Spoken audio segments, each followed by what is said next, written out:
Bienvenidos a la revisión de la agenda económica PM de este miércoles acá en CNN Chile, y que partimos con información del Chile Day en Toronto, porque durante su exposición en Canadá, el ministro de Hacienda, Mario Marcel, dio dos mensajes muy importantes. El primero es que, independiente del resultado en diciembre, este proceso constitucional será el último que tendremos en nuestro país. Y el segundo mensaje muy importante, con el cual comenzamos el programa, tiene que ver con la reforma tributaria, porque Mario Marcel confirmó que gran parte del aumento de los ingresos será subiendo el impuesto a las personas. Escuchemos al ministro de Hacienda.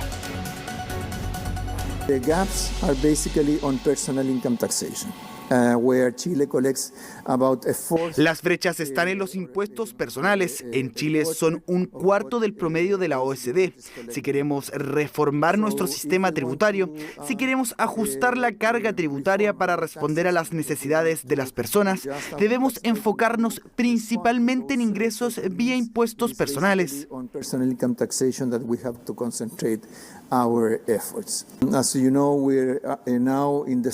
Como saben, estamos en el segundo intento para acordar una nueva constitución. Aún no es previsible el resultado del plebiscito que tendremos en diciembre, pero este plebiscito terminará el proceso constitucional de una forma u otra. Las personas aprobarán la propuesta o la rechazarán y seguiremos con la constitución actual. No hay apetito político para un tercer intento. There is no political appetite to go into a third constitutional building attempt.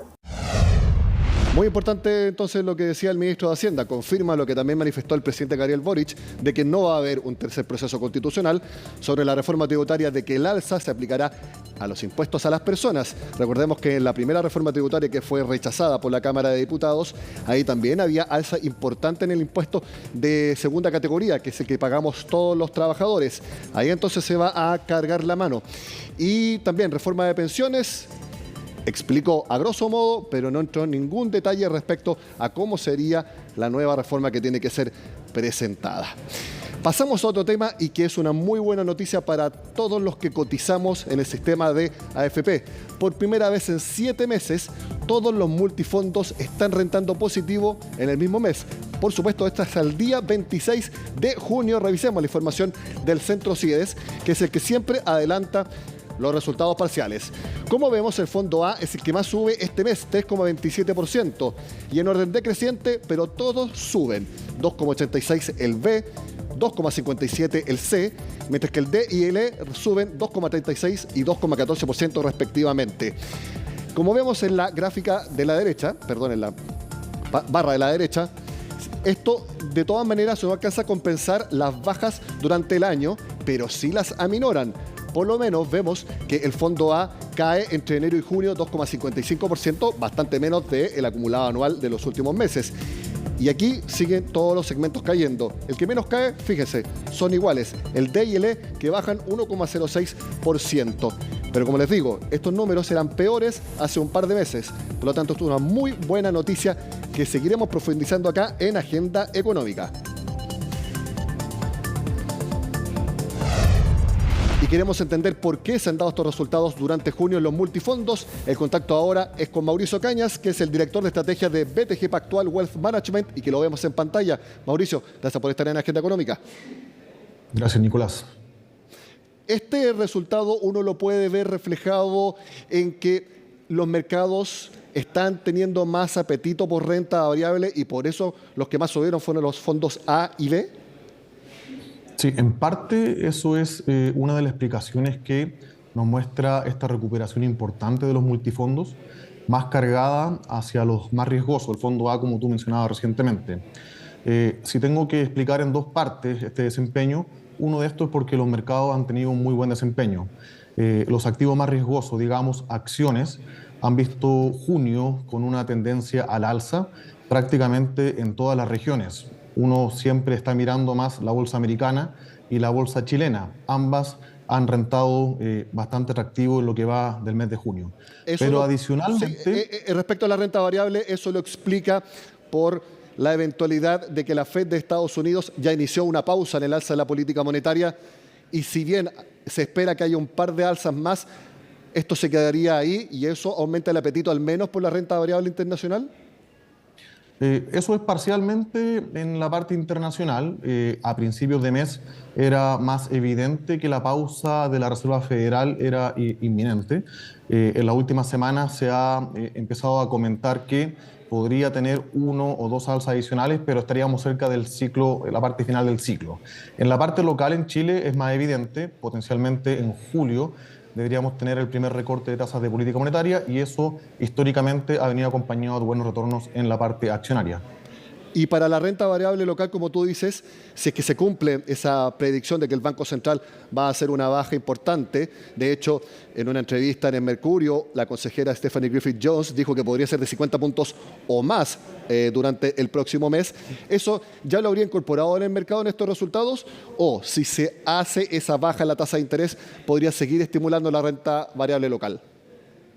Nosotros creemos que, dada lo castigado que están las acciones en Chile desde los últimos 3 años, los múltiplos están muy bajos, el potencial de ganancias es incluso superior, más allá de que en parte esté incorporado este primer recorte de tasa de política monetaria. Sería el primero de varios, ¿no? Recordemos que la tasa de interés en Chile, si le quitamos la proyección de inflación para los próximos 12 o 24 meses, sigue siendo una tasa real, como se denomina, bastante elevada. Así que si es que en los próximos 1 o 2 años tenemos esta senda de recorte de tasa de política, más estos múltiplos que están muy castigados en las empresas locales, creemos que el potencial de ganancia es significativo. Lo último sobre la renta variable, el hecho de que el dólar haya subido en las últimas semanas, eso también impulsó sobre todo al fondo A, que está mucho más expuesto a la renta variable internacional y que está expresada en dólares.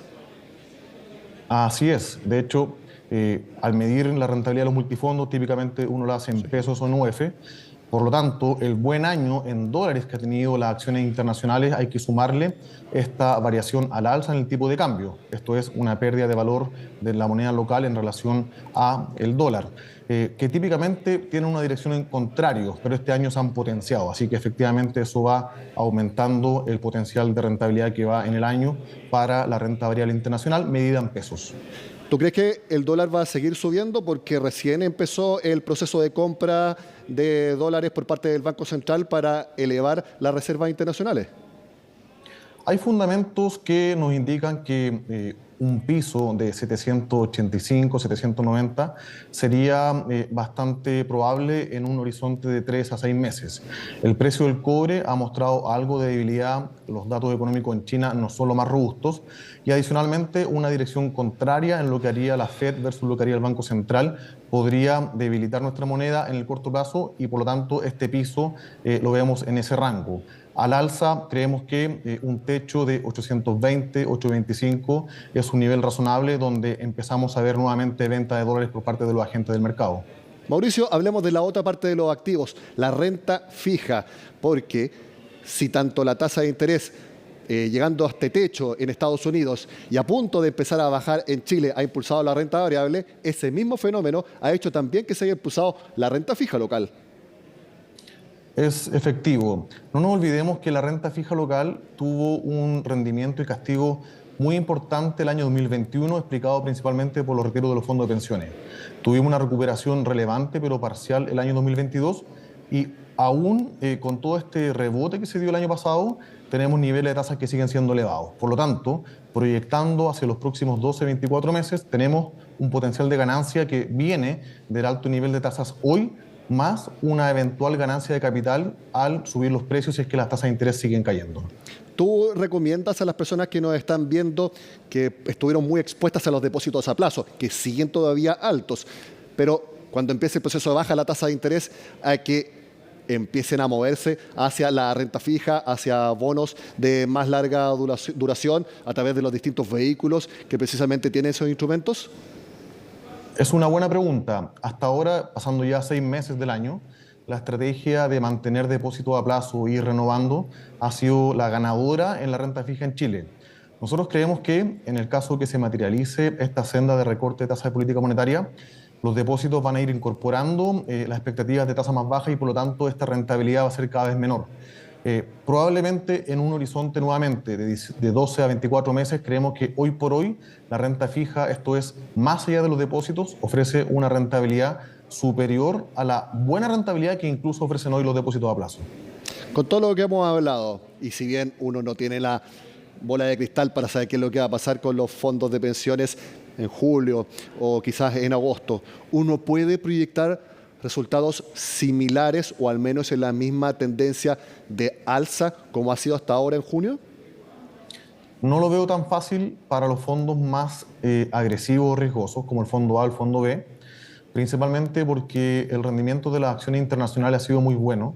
La exposición que tienen las AFP hoy en el mercado internacional está muy ligada a los mercados con mejor rendimiento, pero sí el fondo C, el fondo D y E, que tienen menos volatilidad y por lo tanto es, entre comillas, más fácil predecir su rendimiento, tienen una mayor exposición a los activos locales y nosotros sí creemos que los activos locales tienen un potencial de mantener este tipo de rentabilidad en los próximos 6 meses. En las últimas semanas, 2 o 3, que hemos tenido harta información de la tasa de interés por parte del Banco Central, del IPC, también distintas señales de reforma tributaria. Veíamos lo que señaló este miércoles en el Chile Day el ministro de Hacienda. ¿Ha aumentado el flujo de consultas de sus clientes buscando cambios en los portafolios, en definitiva que estén más activos para tener una mejor posición? Mira, yo diría que mirando dos grandes tendencias, y la resumo en la 2023. La que hemos visto recientemente, las últimas 2 o 3 semanas, es esta inquietud de hasta qué punto mantener la estrategia conservadora de ir renovando depósitos a plazo. Creo que el apetito por la renta fija está despertando, sobre todo en la parte local, y eso es algo que ha sido incipiente, pero de forma creciente las últimas 2 a 3 semanas. Esa es la primera. La segunda, considerando el contexto político, las diferentes reformas que se han tratado de impulsar y hasta ahora no han alcanzado puerto, han de algún modo moderado el apetito por buscar activos internacionales, sacar activos financieros de Chile para comprar acciones o renta fija en el extranjero. Sobre todo considerando que en el relativo las valorizaciones en la parte internacional se ven algo más exigidas y en la parte local se ven más atractivas. Yo diría que esas son las dos grandes tendencias que estamos mirando en los últimos meses. Y en ambas rentas, tanto la variable como la local, por lo que tú mencionas, entonces, enfocarse o al menos prestarle mayor atención a Chile.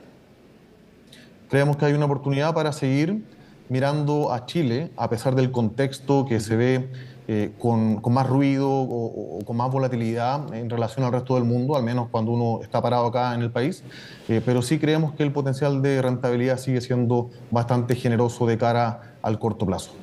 Mauricio Cañas, director de estrategia de BTG Pactual Wealth Management, gracias por estar en Agenda Económica, que esté muy bien. Muchas gracias.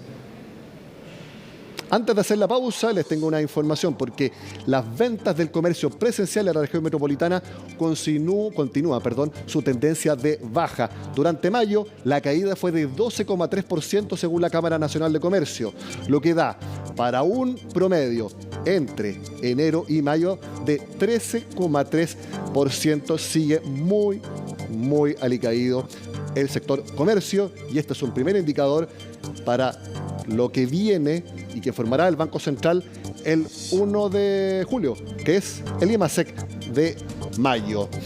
Hacemos la pausa en Agenda Económica y al regreso les contamos de las definiciones que ha tomado el gobierno para entregar ayuda económica debido a la crisis por la lluvia de la semana pasada. Ya volvemos acá en CNN Chile.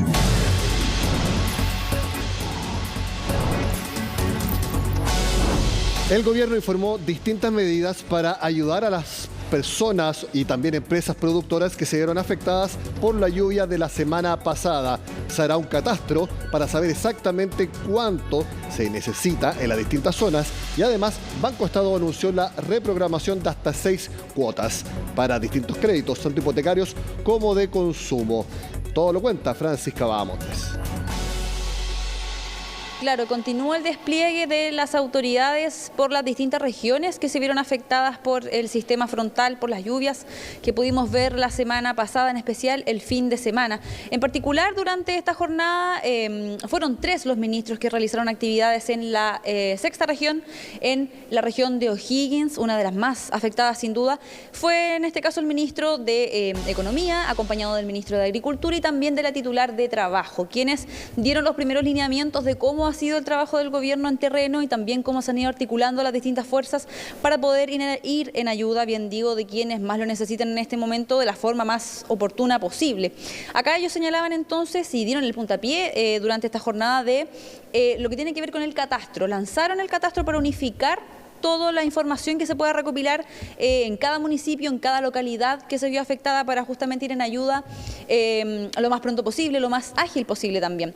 Dentro de la actividad también durante esta jornada el ministro de Agricultura, Esteban Valenzuela, señalaba que ya hay cierta ayuda que está desplegada, todo lo que tiene que ver, por ejemplo, con el alimento a los animales, por ejemplo, también a distintas familias que perdieron sus cultivos y que hay que entender que en algunos casos y en la mayoría de estos casos son su principal fuente de ingreso, por lo tanto ahí también están los esfuerzos concentrados en eso. El ministro señalaba también durante esta jornada la importancia de poder articular este trabajo, como ya les mencionaba, para que los recursos se focalicen lo mejor posible. También señalaba, y en cuanto a la agricultura, hablaba de la reposición de los sistemas de riego, que están en peligro 300.000 hectáreas cuando comience la temporada ya de verano, por decirlo así, que comienza septiembre algunos cultivos. Aquí es importante, por ejemplo, todo lo que tiene que ver con infraestructura de regadío, poder ir construyéndolo, también ahí ir monitoreando cuáles otros aspectos hay que ir solucionando ya en el mediano plazo, por decirlo de alguna forma, para no tener afectaciones más graves y pérdidas nuevamente en el futuro. Yo los invito entonces a que pasemos a escuchar más detalles en la voz de las autoridades durante esta jornada. Ya está en movimiento la ayuda en forraje y alimentación, que va a incluir también al sector apícola afectado. Ha comenzado en Ñuble y va a ocurrir en los próximos días en todas las regiones de mayor afectación. Segundo, hoy queda liberada esta página para trabajar los PRODESAL, INDAP, que están en todos los territorios. Todos los pronósticos del tiempo dicen que esto puede volver a ocurrir de aquí a septiembre. Entonces vamos a asistir y exigir que cuando exista los aportes que se van a entregar durante julio, exista la seriedad en no ocupar lugares de muy probable inundación. Una persona que vivió los estragos del temporal no puede ser despedida por ausencia de su trabajo. ¿Por qué? Porque esa ausencia no es injustificada. Esa ausencia tiene un motivo, y que es precisamente haber vivido una inundación con motivo de los estragos del temporal. Quien se encuentra en esa situación puede concurrir a la Dirección del Trabajo a efectuar la denuncia respectiva, que será debidamente investigada. Más allá de eso, un poquito de empatía y humanidad. La verdad, de esta salimos todos juntos también. Importante también lo que mencionaba la ministra del Trabajo, Janet Jara, en relación a las personas que no han podido asistir a sus lugares de trabajo durante esta emergencia por razones evidentemente obvias. Ahí ella señalaba entonces que en caso de que, por ejemplo, algún empleador acusara algún tipo de despido, este sería injustificado, por lo tanto ahí también es importante que se puedan cursar las denuncias correspondientes. Otras autoridades también se reunieron durante esta jornada, todos enfocados en esta emergencia, en particular desde el Banco Estado. Su presidente y algunas autoridades también se reunieron durante esta jornada para evaluar las ayudas que van a entregar o que van a ir a trabajar desde esta entidad, por ejemplo, las personas que tienen algún crédito FOGAPE, ver si hay alguna especie de condonación o quizás una readecuación de los créditos también. Todo eso se analizó durante esta jornada. Los invito a que pasemos a escuchar más detalles en la voz de las autoridades. Para los clientes que están afectados en las comunas de la zona de catástrofe, en particular se dispuso que la postergación de 6 cuotas sin interés para los clientes asociados con créditos de consumo. Algo similar aplica a los créditos hipotecarios con la postergación de 6 dividendos sin costo para el cliente. En el caso de micro, pequeña y mediana empresa, vamos a entregar facilidades asociadas con créditos y reprogramaciones que pueden incluir la postergación de 6 cuotas. Algunas de esas están asociadas con la operación de garantías estatales que pueden estar asociadas, por ejemplo, a la otorgación de nuevos créditos. Este Este miércoles también se difundió un comunicado de la Asociación de Aseguradoras en la que llaman en el fondo tanto a las personas que tengan algún seguro comprometido que pueda hacerles de ayuda en esta situación tan complicada, como a los mismos aseguradores, en el fondo de poder ir en la ayuda de estas personas para entregarles, por ejemplo, información de cómo aplicar las pólizas. Por lo tanto, es importante también este llamado que realizan desde la Asociación de Aseguradoras para poder ahí ir en ayuda de estas personas en cuanto a entregar la información que se requiere para aquellos que justamente tengan algún seguro que del que puedan hacer uso, bien digo, en este momento tan difícil. Información muy importante la que nos entregaba Francisca Bahamondes. Termina la agenda económica de este miércoles. La de este jueves tendrá una parte muy importante sobre los datos de empleo que entregará el Instituto Nacional de Estadísticas. Sigan con nosotros acá en CNN Chile.